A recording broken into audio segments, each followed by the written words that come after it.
There are over 600 rules in the Old Testament, so why do we take these specific 10 and put them on a pedestal separate from all the others? The importance of the 10 Commandments begins with the way that it was given to the people of Israel. 60 days after the Israelites left Egypt, they came to a place referred to as Mount Sinai. Now, we don't know exactly which mountain this Mount Sinai was, but it was somewhere in this region. And all the best guesses as far as which mount is Mount Sinai range between 1,000 and 2,500 meters tall. So at minimum, the size of a 33-story building. And there's no nice roads or stairs by which to climb these mountains. But Moses, at the age of 80, climbs all the way up to the top of Mount Sinai in order to meet with God. God then makes a covenant with the people of Israel through Moses.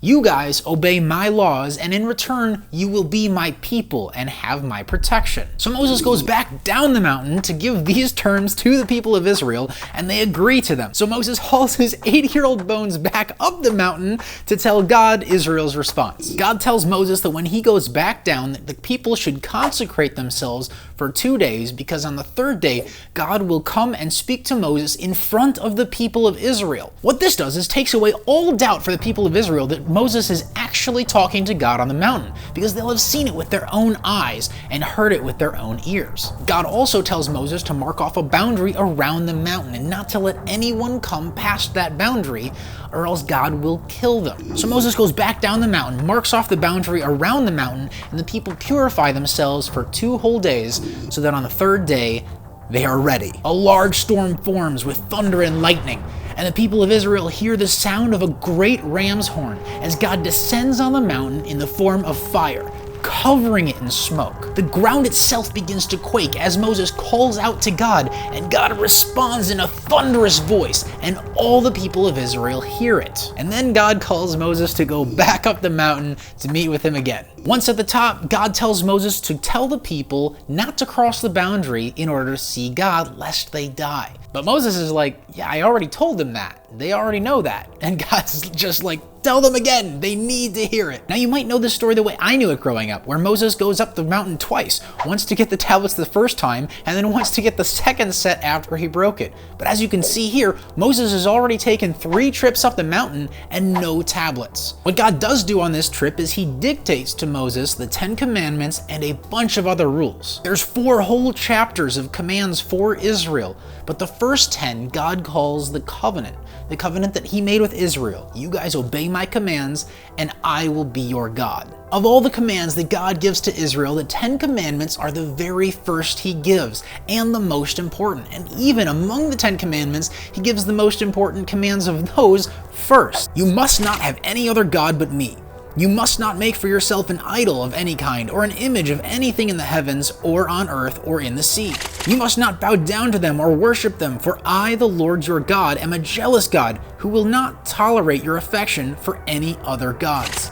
It's not clear that Israel thought of themselves as the people of one God before this. Most nations would worship a wide variety of gods, and Israel might have done the same, so this might have been the biggest change that they were asked to make. Moses goes down the mountain and repeats all of the commands, including the 10 Commandments, to the people of Israel. And the people of Israel respond, "We will do whatever the Lord says." Moses then writes down the covenant, and then reads the covenant that he just wrote down to the people again. And the people again respond that they will participate in this covenant and uphold their end. God then tells Moses to bring his older brother Aaron, Aaron's 2 sons, and 70 of the elders of Israel up the mountain with him. So these 74 men hobble up the mountain together, and there they see God. The only part that they describe here are the feet of God and a brilliant blue platform that he's standing on. So those might have been the only parts of God that they saw. But they did eat a meal in his presence. So all the leaders of Israel at this point have seen God and have had a meal with him. This is an incredible experience for the leaders of Israel,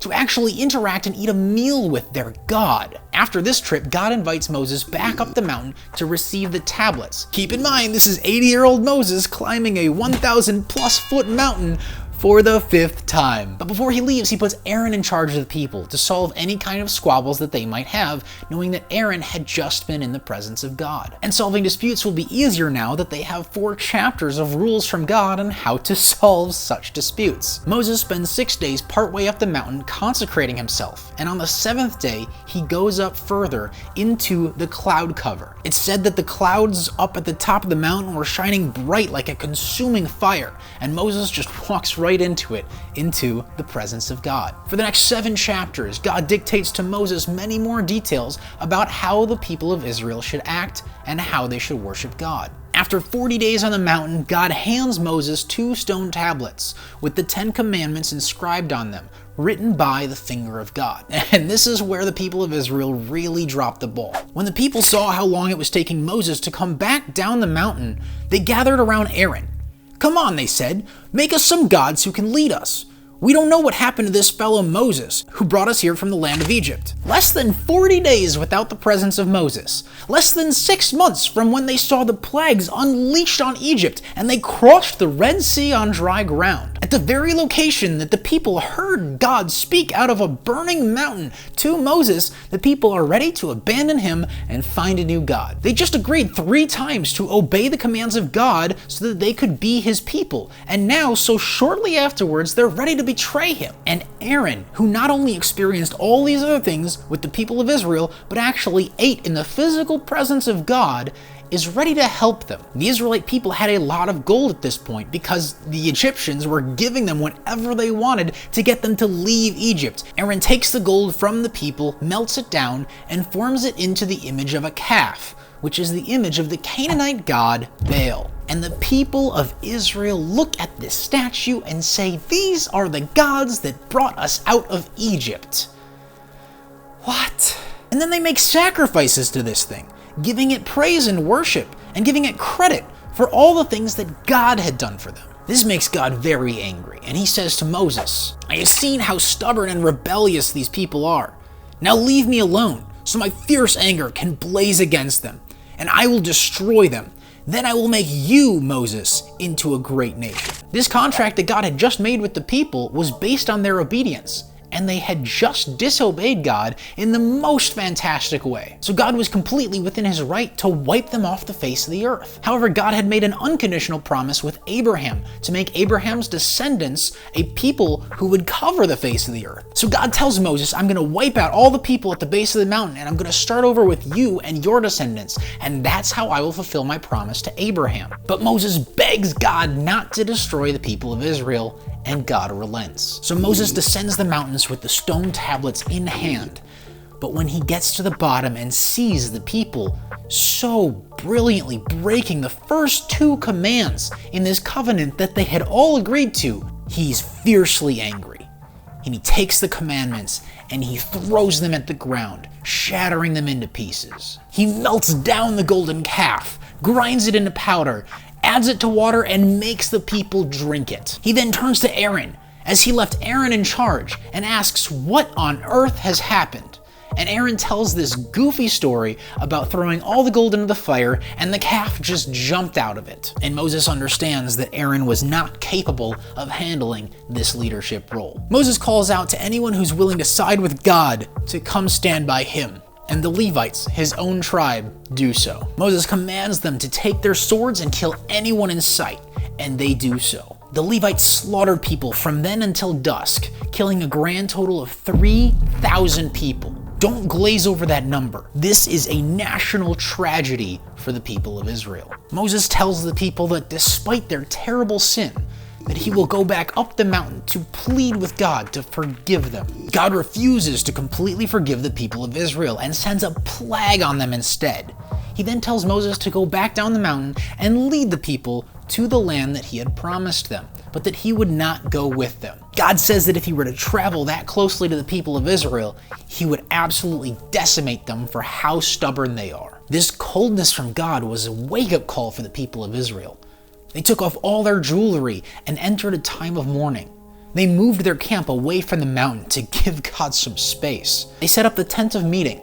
a place to meet with God a ways away from the camp, so that if somebody needed to talk with God, they could do it apart from the people of Israel, who God didn't want to be anywhere near. Every time that Moses would go to the tent of meeting to speak with God, the entire people of Israel would come and stand at the door of their tents as a sign of respect. During that time, Moses and God debated how to proceed towards the promised land, as God didn't want to be anywhere near the people of Israel, but Moses didn't want to lead them without the presence of God. God tells Moses to cut out 2 new stone tablets like the first ones and bring it up the mountain so that God can rewrite the commands. So Moses climbed the mountain for the 7th time, this time with the stone tablets in hand, carrying them up the mountain. Moses again stays at the top of the mountain for 40 days, during which time God agrees to go with him and the people of Israel to the promised land. Moses then descended the mountain with the tablets in hand, inscribed with the covenant between God and the people of Israel. This story shows why the 10 Commandments are so important. It's not just 10 rules that men elevated above all the rest.